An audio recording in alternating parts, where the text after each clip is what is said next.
Installez maintenant l'application Français dans le monde sur votre mobile. La radio en direct et tous nos podcasts partout avec vous.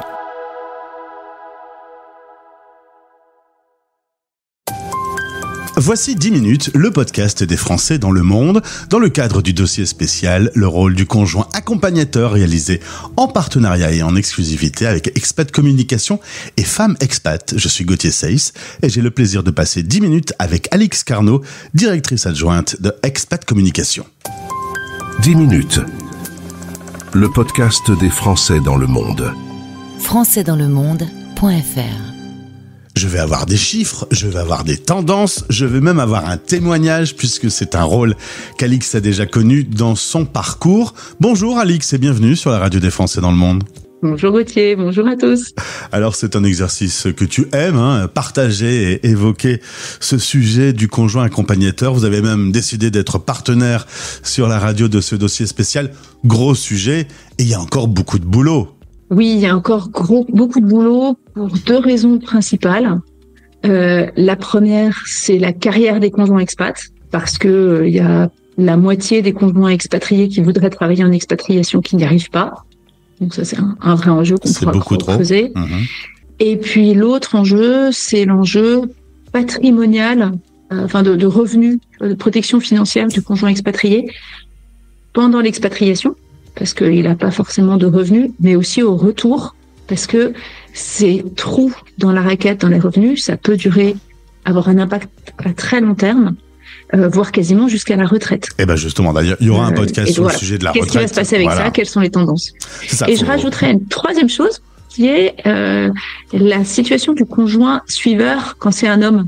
D'ailleurs, tu m'entends dire, je viens de dire conjoint suiveur, c'est une expression que normalement je n'utilise jamais. Nous on l'utilise plus, voilà. On déteste, voilà. On préfère accompagnateur que suiveur, il y a un petit côté un peu moins. Voire même conjoint expat. Parce que déjà, on peut peut-être commencer avec ce chiffre-là. Dans 90% des cas, le conjoint était tout à fait d'accord pour partir, autant que celui qui va être le collaborateur ou la collaboratrice. Donc il n'est pas accompagnateur dans le sens, il n'est pas un pas derrière, quoi. Non, il est décideur comme l'autre.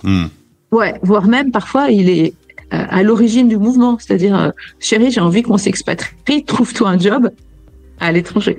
Et ça peut être 25% des cas. Alors c'est vrai qu'on va parler avec des chiffres puisque au sein de Expat Communication, vous avez décidé de créer un baromètre, notamment pour mieux connaître ses conjoints accompagnateurs. Du coup, depuis 10 ans, chaque année, 4 enquêtes. Il y a donc des chiffres, on peut voir une évolution dans le temps, on va même pouvoir dans ce podcast un peu se projeter dans le futur, mais ce baromètre est essentiel pour mieux les connaître. Oui, c'est la première source de données sur les expatriés français. On l'a créé au départ, c'est une histoire de conjoint expat. Quand je suis rentrée de 15 ans d'expat, comme pas mal d'expats qui ont beaucoup bougé. Moi, j'avais bougé 8 fois en 15 ans. J'étais un petit peu azimutée. La meilleure façon d'atterrir quand t'as la tête qui tourne, c'est d'écrire un bouquin. Donc, j'ai écrit un bouquin sur le couple en expatriation.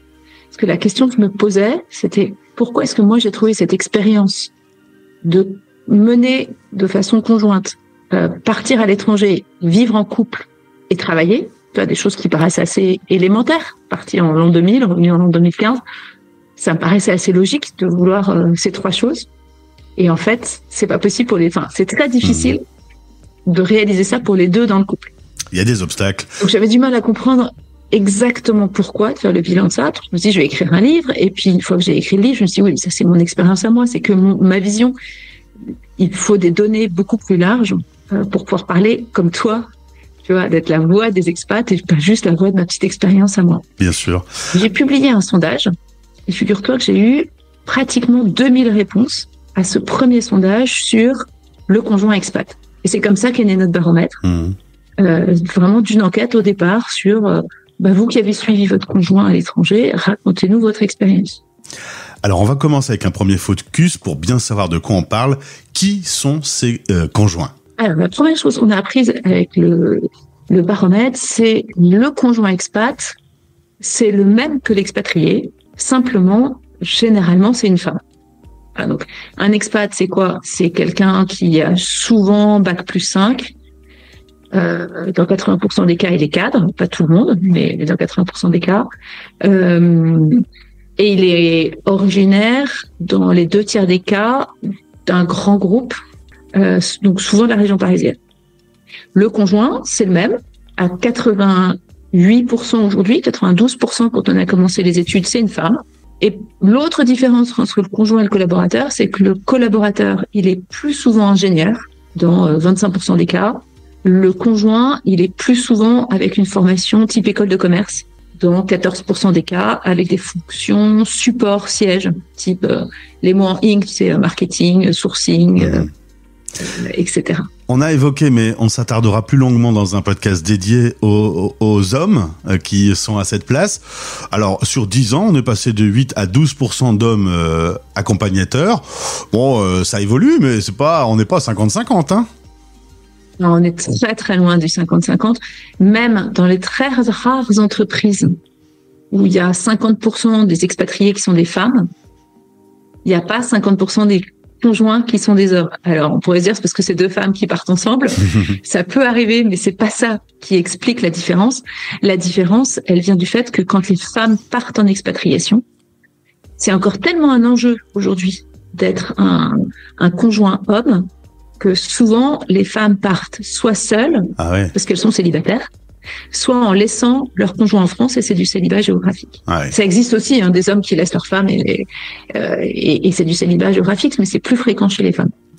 Alors, du coup, avec le baromètre, on arrive à savoir un peu comment ils vivent cette expérience. Du coup, ma question est, comment vont-ils ? Alors, ils vont mieux, Gauthier. C'est une bonne nouvelle. C'est déjà ça. Les conjoints vont mieux, mais ils vont structurellement moins bien que les collaborateurs. C'est-à-dire aujourd'hui, le niveau de morale des collaborateurs, sur une échelle de 0 à 100, dans nos dernières mesures qui datent de cet été, le niveau de morale des collaborateurs est à 74. C'est vachement bien parce qu'on vient de 67 au moment du Covid. On a regagné 7 points. Les conjoints, c'est tendanciellement 5 points de moins. Donc aujourd'hui, les collaborateurs sont à 74. Pardon, j'ai des bêtises. Les collaborateurs sont à 72 et les conjoints sont à 67.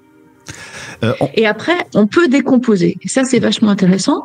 Donc, on a ce persona, ce qu'on appelle un persona dans une étude, c'est-à-dire c'est une partie de l'échantillon qu'on va étudier de plus près, ce qu'on fait pour les conjoints, et on se rend compte que les conjoints qui vont le moins bien, c'est ceux qui cherchent du boulot. Là, on perd 20 points par rapport aux autres. Et ceux qui ont cherché du boulot et qui n'en ont pas trouvé, ceux-là ont un niveau de morale à 37. Ah, catastrophe. Imagine, sur une échelle de 0 à 100, 37, ça veut dire pour tout le monde, un conjoint qui a voulu travailler et qui n'y arrive pas, ça va pas.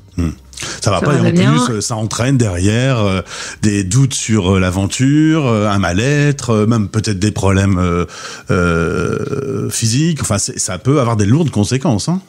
Ça peut avoir et puis ça veut dire que dans le couple, ça risque de faire des tiraillements parce que le contrat y est pas. Tu vois, c'était bon, on part, mais je retrouverai du boulot, peut-être pas un super job, mais j'aurai un job. Et puis en fait, il y en a un des deux qui se retrouve un peu, qui a l'impression d'être le dindon de la farce. Et la frustration dans un couple, c'est un des pires sentiments qu'on puisse ressentir. Donc voilà, là il y a danger. Et après, si tu veux aller vraiment au fond, au plus trash du trash. Parmi les conjoints, ceux qui vont toujours un peu moins bien, c'est les conjoints hommes. Donc, si tu veux, le record du conjoint qui va pas bien, c'est un conjoint homme qui voulait travailler et qui n'y arrive pas. Et là, d'ailleurs, nous on l'observe chez Expat Communication parce qu'on aide les conjoints à retrouver du travail. C'est des situations où, quand les conjoints hommes nous appellent dans cette situation-là, en général, comme tu disais, ils sont au bord du retour. C'est-à-dire, s'ils ne trouvent pas hyper rapidement, on rentre ou je rentre, mais je reste pas. Alors ces dernières années, il y a notamment eu l'aventure Covid, il y a quand même une évolution. On peut plus facilement travailler en distanciel, il y a des outils qui se sont développés. Est-ce que une carrière, se trouver un métier, c'est plus facile ? C'est une bonne question. Oui, c'est plus facile. Mais alors, ce qui est marrant, c'est que à cause de ça, les attentes des conjoints sont beaucoup plus fortes. Quand moi je suis partie il y a une vingtaine d'années, moi, j'étais vraiment dans cet esprit-là, ce que je disais tout à l'heure. Ok, je suis mon mari, mais bon, pour l'instant, c'est lui qui bosse, mais la prochaine fois, ça serait moi l'expat. On bosse tous les deux et on avait les mêmes types de jobs avant de partir et on va trouver. J'ai l'impression, je partais dans une grande ville en Australie, donc j'allais trouver un job, c'était logique. Et en fait, la situation de conjoint est difficile pour trouver du boulot. On pourra en reparler. En tout cas, ce qui a changé, c'est que là où moi, il y a 20 ans, j'étais un peu pionnière, ça me semblait évident, mais beaucoup de conjoints expats autour de moi étaient en mode « ça va, t'excites pas comme ça, occupe-toi de tes enfants, ils en ont besoin », ce qui est vrai. Et tu seras très heureuse comme ça. Bon, ça m'allait pas comme modèle, mais c'était le modèle de beaucoup de conjoints autour de moi.